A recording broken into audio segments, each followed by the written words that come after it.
David Grutch, Ryan Graves, and David Fravor testified on a hearing to Congress in July the 26th, 2023. Now, I'm sure you've heard a lot about this UAP UFO briefing that they did. So I'm not going to go into great detail on their briefing. The Pentagon has since disclaimed their claims for whatever that is or isn't worth. But it was interesting in many respects, and that, of course, a lot of it was not new, but the fact that they testified under oath to Congress. Now, two of these guys were pilots, Ryan Graves and David Fravor, and they testified to having seen these tic tacs and other little things flying around in the atmosphere without what we would call, say, conventional aerospace propulsion. I think that's a good terminology for it, because I'm going to talk about some potential explanations for what it might have been. And also, the really shocking thing was David Grush, however you say his name, he actually testified that there were non-human biologics in some of these labs. And the most interesting thing was he was pressed by several members of the committee as to where these things were. And he said, I know exactly where, and I will tell you in a skiff. This is a secure facility. He wasn't going to talk about it in open because apparently it's classified, but he claimed to know exactly where these things were. And he claimed to be willing to give this to Congress, both so-called captured craft, aircraft, spacecraft, whatever you want to call them, that apparently the U.S. had possession of, which they claim that this stuff goes back to one that was obtained by the Italians prior to World War II and revealed to the U.S. by actually one of the popes. So, yeah, there's just a whole lot of stuff here. The interesting thing is there were other whistleblowers prior to them that talked about this stuff. And there are not only videos of the Tic Tacs, but some of those come from the actual FLIR cameras of the aircraft. There are multiple witnesses of these things on ship and in the planes and radar. So it seems that there's something flying around. What is it? And what are the so-called biologics? That's one of the last things I'm going to talk about in here, because that requires a fair bit of speculation, which I don't care to delve in too much, but the question is out there. It's the hanging pregnant question mark. So bear with me here, but I'm going to give you a great reveal. The great reveal is that something I've not admitted on YouTube, but something I've not admitted in public until today. I have myself been involved in two operations that were actually investigating, shall we say, unconventional or not conventional to aerospace means of propulsion.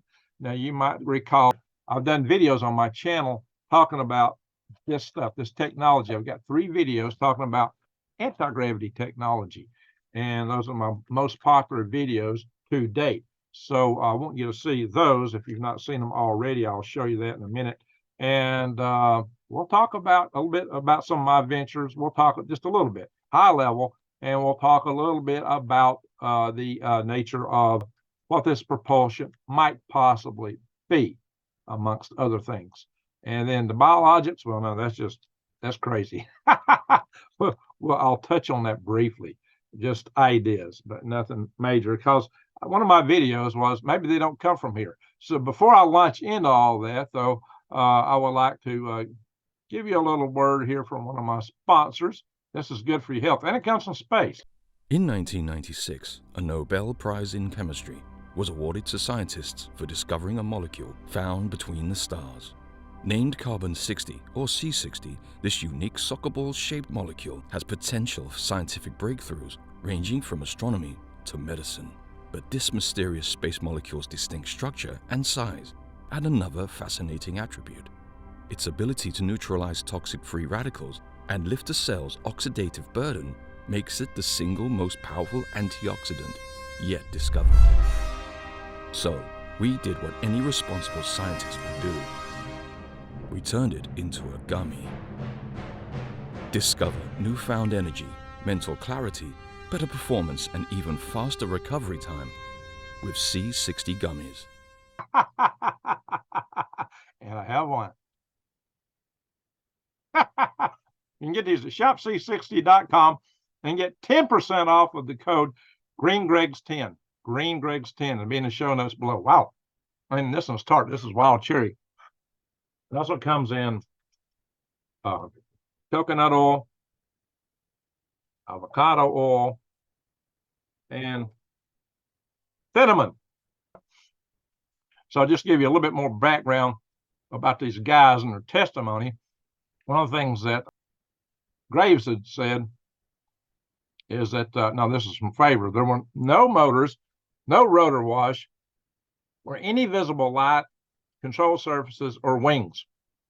Like I said, it's non-conventional aerospace propulsion, stuff that's not usually used. Graves says, talking about detecting these things, he said, upon an upgrade to our radar systems, we begin to detect these objects in our airspace. Initially, we dismissed them as software glitches. We soon collaborated these with radar infrared sensors, which is the onboard FLIRs on the aircraft, maybe some others, confirming their physical presence. This is my channel, Galactic Griggs. You're watching this on. And you might see this is my video searched by most popular. And my most popular videos are, in fact, in this topic area. And you'll find here anti-gravity research. This is Amy Eskridge. She started an institute in Huntsville, Alabama to fund anti-gravity type propulsion, whatever you want to call it, non-conventional aerospace propulsion, shall we say. And she unfortunately passed away. Now, in this auditorium, we have the room packed full of Marshall Space Flight Center in Huntsville, Alabama, scientists and engineers. Nobody was giggling. Everybody was talking about this and taking it seriously. And she was going through a survey of some, couple dozen different projects that actually did research in this area over the many decades. So it's entirely possible that this technology exists on Earth and is being used by some earthly entity. I'm not saying that's the case. I'm saying it's possible. And if it's not, it can be. And I'll talk a little bit about some prospective technology areas. We'll go into that just briefly, touching on a high level here. Now, this is pretty much the same interview I posted earlier, broken in two parts. This was part one. That was part 2 of 2, part 1 of 2, because I thought this was too long initially. However, it's all in this video right here, so you may want to watch this one. This is chock full of information. The interview occurred 4 years ago. Miss Amy Eskridge, young, beautiful lady here, is no longer with us, unfortunately.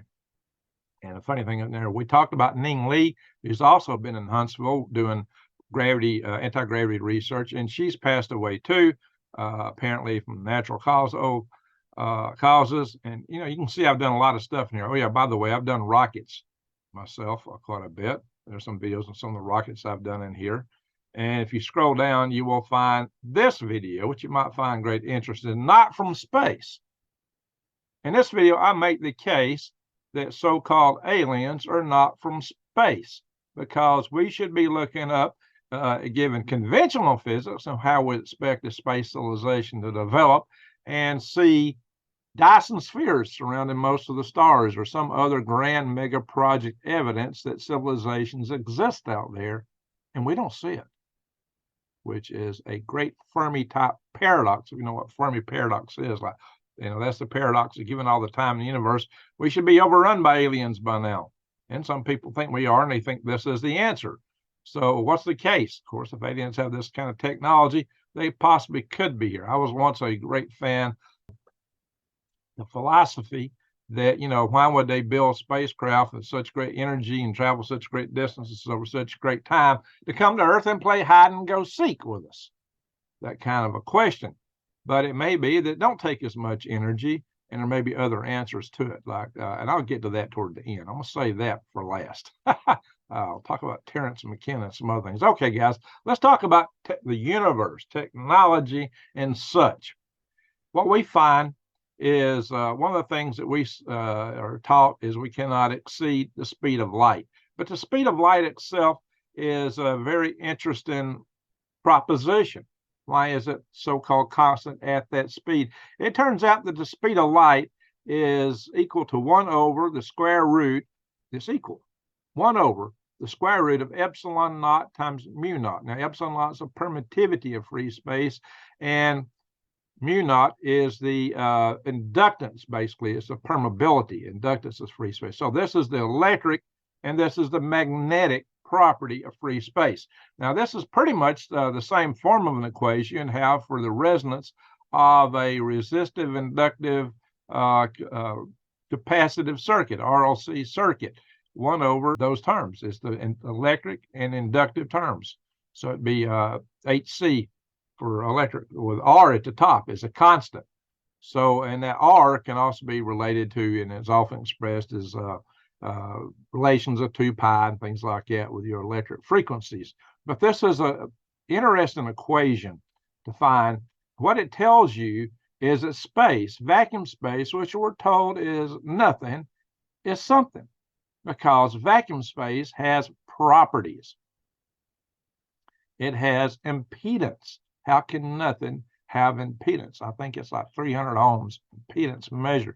But impedance can have reactive terms. So when you have magnetic and capacitive terms, those are reactive terms in the equation, although it's typically measured in ohms. So that means it's got some resistive terms, although the light particles move with no resistance through space. So what is it? You know, we had the Michelson-Morley experiment interferometers that supposedly proved that we don't have an ether.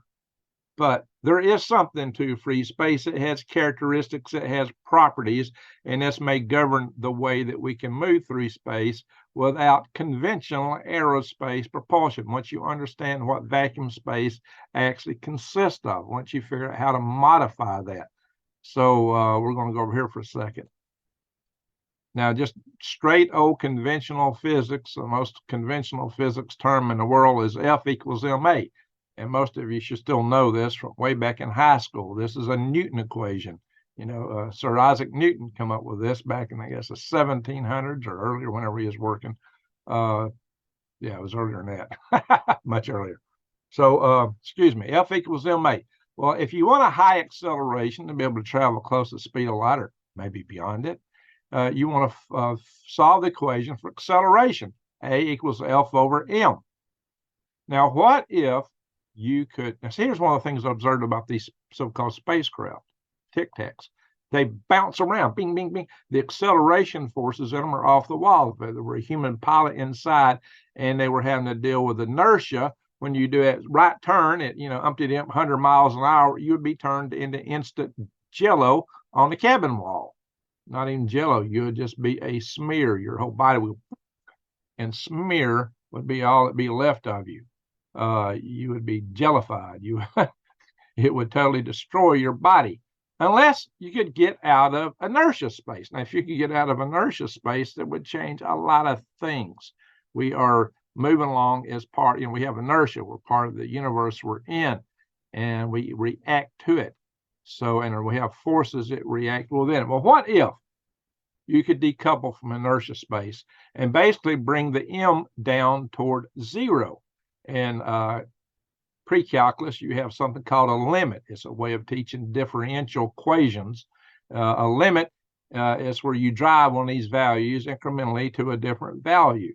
Like we drive m to 0. If you drive m to 0, it would take very little force to give you infinite acceleration. In fact, if you can make it 0, you would have infinite acceleration with almost no force.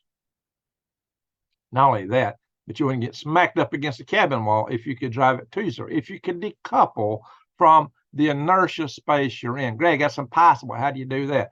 Well, you might have seen some people talking about warp drives creating a bubble around a spacecraft. Now, Mark Mills and some others have often said, well, you got to have like twice the negative mass of Jupiter to do that. But they're thinking in old-fashioned conventional gravitational physics. What if you use Coulomb force?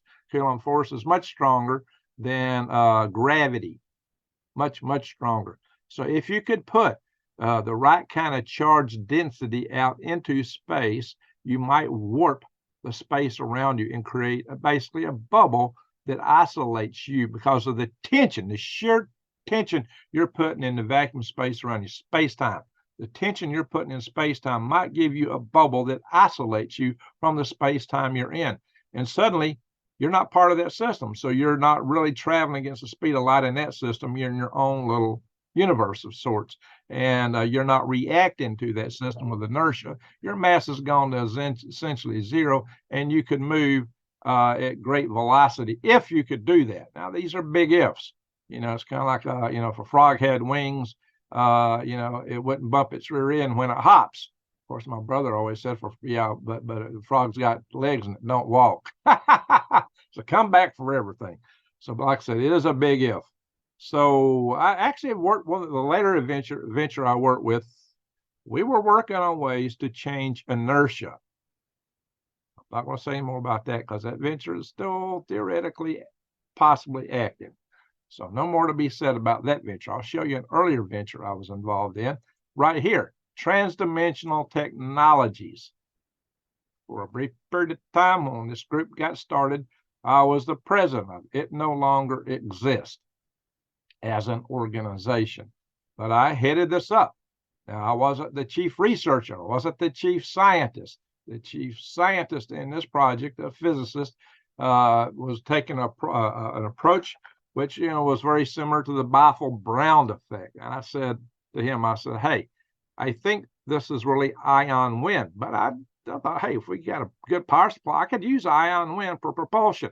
But he said, no, and he showed me 8 pages of differential, hairy looking, very densely written differential equations in which he claimed to have proof that he was actually using a non-conservative variation of the Lorentz force. And he said experimentally he was getting more force out of the system than the ion wind would account for. Well, I later had to take task with that and separate from that company, but I did some bit of profit because when I actually went out to see Joe Firmage, who was an internet billionaire in San Francisco, looking for funding for this. And he says, sure, we'll give you, one of his guys told me, sure, we'll fund you if you can run this thing in a vacuum chamber and show it's not ion wind. I went back to my scientist and said, hey, good news. If you can just run this thing in a vacuum chamber, which we had some vacuum chambers because we were doing some vacuum chamber work with my rocket project that I was also working on to be able to test things. And I had access to a bigger, a really good sized vacuum chamber that you could actually go into, shut the door. And he refused to do it. Well, he just put it off, but then I kept bugging him about it. So he discovered he didn't really want me in his operation. And he talked the financier, we had an investor, he talked the investor into buying me out essentially by funding my rocket project, which at that time I was glad to accept because I was convinced that was a bunch of hokey. In any event, I wasn't satisfied the way it was going. So this is the result of that rocket project, my Altitude Research Corporation balloon launched rocket called the Cat's Prize rocket. And here we are launching it. Oh, and I'll blow that up real briefly. We can see it. That is Glenn May, who died in the cold flow test of the Spaceship Two rocket motor. Hear Bill Brown talking. The other guy was Stephen Spakes. Now, that's not anti-gravity. There's a balloon lifting there. You'll see the balloon in there. There it is. All right. Enough of that one. I'll show you a brief little video of the actual, we got here, rocket launch at altitude. The rocket's in this gondola to keep the nitrous oxide warm. This is the same engine configuration in here with a single bulkhead between the oxidizer tank and the fuel grain, which Burt Rutan later patented and claimed was his greatest invention ever. Now, this is before Burt Rutan ever got started on this stuff. Oh yeah, this is the forerunner of Virgin Galactic's ventures. So they also have air-launched hybrid rockets, and some of my guys, like Glenn May, there you go, actually worked for Burt Rutan, as did Steve Mistakis, and especially Tim Pickens. So there you go, guys. Snell's law. This is some of the physics. He talks about light going through a medium One of the things I studied in college when I was in a laser class, pursuing my electrical engineering degree, is that even though this article don't show it, a lot of these terms in here of the propagation through a material also have epsilon naught and mu naught in them. So the same equations that govern light moving through free space are also involved in any other medium that light moves through. All right, 0-point energy. Vacuum space actually has energy in it. So how can it be nothing if it's got energy? It's got electric capacity through permittivity and magnetic capacity through permeability and impedance. So this article, a lot of you probably have heard of 0-point energy, and this was validated with the Kashmir experiment, where they put these plates together and try to isolate the random frequencies that might occur in fluctuations in vacuum space to a smaller set. And they found indeed that the plates pushed from toward the center from the application of the 0-point energy on either side. These plates were electrically grounded. Further, they later found that they could actually get the plates to push out. That's covered in here somewhere, I believe. I'm not going to go all into that, but there may be more than one way to make applications to the fundamental forces of the universe itself without using propellers, wings, rocket motors, or jet engines. Now, the Biefeld-Brown effect itself, I think, is chiefly, if not entirely, and I think it is entirely, ionic wind. Ion wind is where the little points on the electrodes actually create a high voltage. You got like two, it's like a capacitor, asymmetric capacitor. You got one plate that's small and another that's large, and one is really the collector. But anyway, what it does is it electrically excites the ions in the air, and they come rushing, even though they don't really hit the other plate because they got so much momentum, and tell them they overshoot. Momentum again, inertia space. So they overshoot it. Now, this may be what these Tic Tacs are using, but they got to have a good power source to do this. Can entirely be what they're using. This article here talks about Army Research Lab. I think it also talks about, where is it? Yeah, John Campbell, NASA's in 2003. NASA scientist John Campbell tested the lifter in a vacuum. Well, he found it didn't do anything. And he did this in 2003. This was after I was talking with Joe Firmage's people, because that was in the late 90s. But John Campbell, I knew him. I knew John Campbell. I knew a lot of these people, guys. Actually, I'll show you a couple other things here. This, talking about Biefeld-Brown effect, asymmetric. Here we go. This is, I thought I had this dialed up to a specific place in the video. It's moved on me. This is one of these asymmetric capacitors that are, this is my guy that was the chief researcher in the transdimensional technologies was also building these. Let's find a place where he's actually running them here. Here we go. Show this.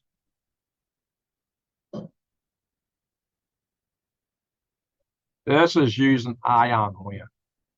You call these ion wind jets. Now, they claim it's anti-gravity, or some people do. It's not. But it's still potentially useful. There's some more videos of this guy's operation. You could set these things up yourself, guys. And there's other forms of lifters.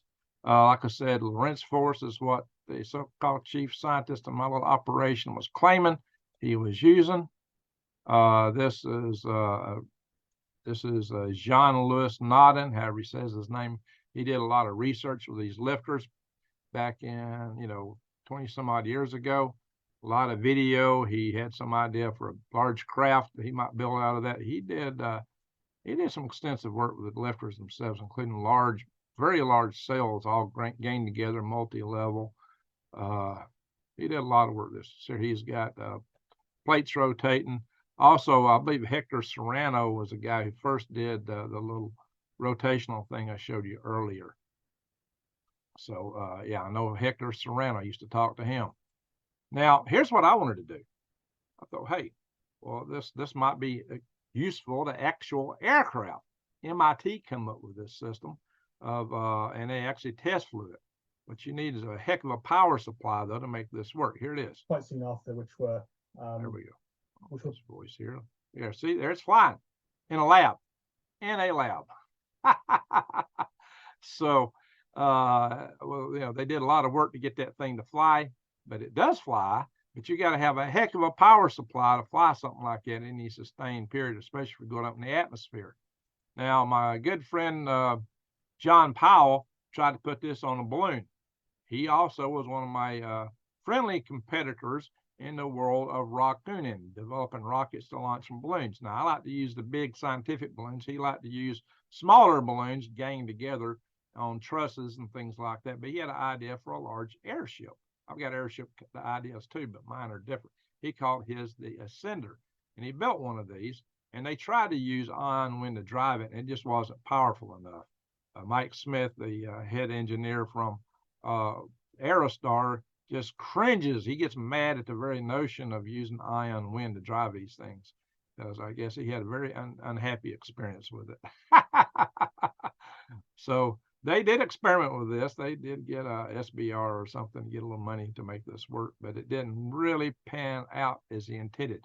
If you had a really good power source, it might do it. You know, he had the idea here that you could actually take these things to orbit.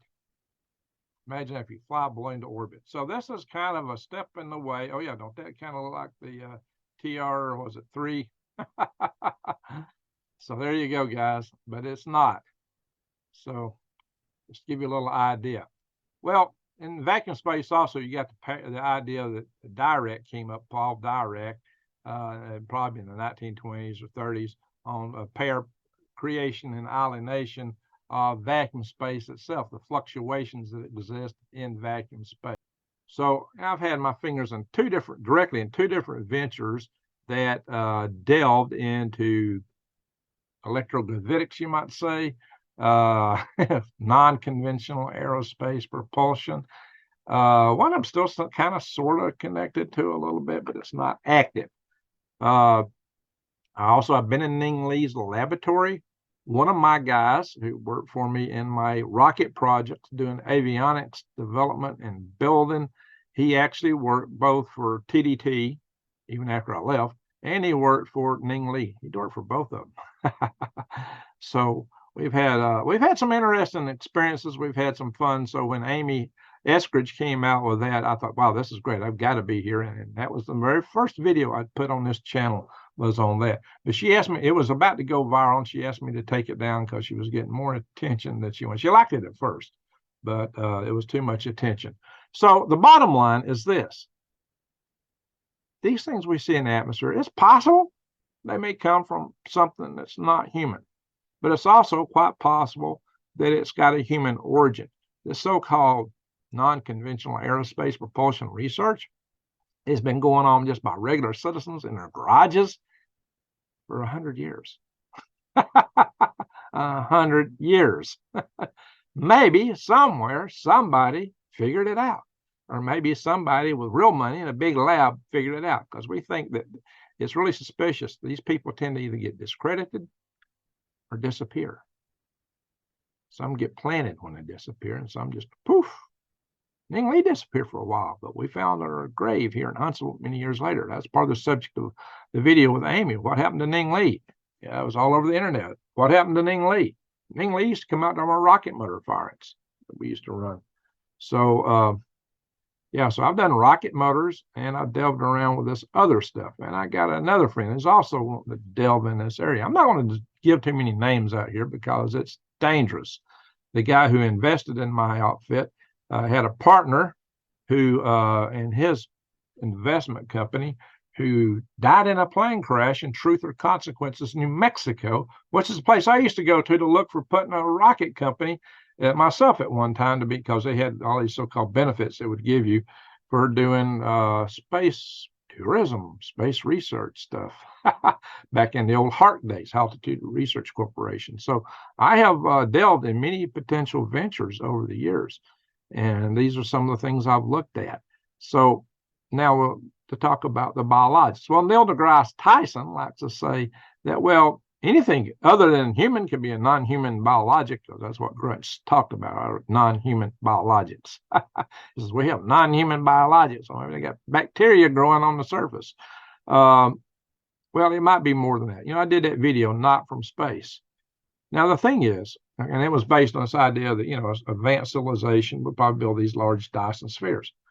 But if you're drawing your energy out of vacuum space and you're using vacuum space for your propulsion, and you can phase yourself out of the inertia environment around you, maybe you don't need any of that.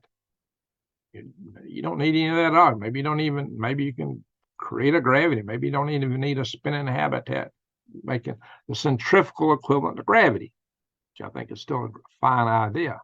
Make little mini inside-out worlds, like Gerard K. O'Neill talked about. And I met Gerard K. O'Neill too.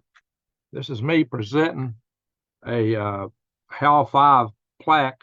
No, not HAL 5. North Star L5 Society plaque to Gerard K. O'Neill in Fairbanks, Alaska, back in 1981. Yeah, that was me back in 1981 right there. And it's Gerard K. O'Neill. So I've been quite involved in space research, space engineering, space entrepreneuring. That's why I got this prize here for space entrepreneuring. This is Space Pioneer Award from the National Space Society. I got this back in 1997 for the Raccoon mission. I launched my balloon that made it into the Guinness Book a year later, which we didn't submit it. Anyway, so I've got quite a history with rockets, a whole long career of doing day job work with rockets. And after I wasn't working my day job, I was doing it on the side. I was also quite involved in space activism, National Space Society. I was chairman of the policy committee for 10 years. I was chairman of the executive committee. I was executive vice president. I was the CEO of the organization, where I hired our executive director, who was our main office guy, George Whitesides, who later went on to become the president and CEO for a while of Virgin Galactic, which used the rocket technology we developed. As a matter of fact, let me take my laptop off my laptop stand here. What I use for a laptop stand is nothing other than a hybrid rocket motor. This one's been test fired, by the way. So this is my Hart Catch Prize hybrid rocket motor. So I've done this stuff. I've been doing it for decades. I've worked on the space launch system, avionics, doing system safety mainly for that. I'm a subject matter expert in that area. I'm an electrical engineer. So I'm an electrical engineer, an entrepreneur, and space activist. Biologics. This is what everybody wants to know about. The biologics, what are they? He promised he would take people to it or tell them exactly where it was. Grutch did in that testimony on the 26th of July. That's huge. Testified under oath. But what is it really? That's probably the most explosive thing he said. I mean, the whole idea of these other devices, I could explain them away that they might be human. But when you're talking other biologics, that raises a huge specter.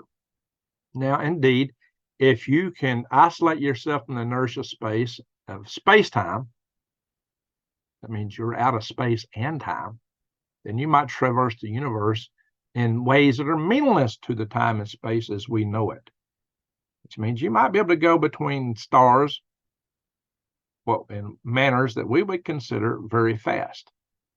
And if you are in inertia space, traveling near speed of light, your own biological clock slows down.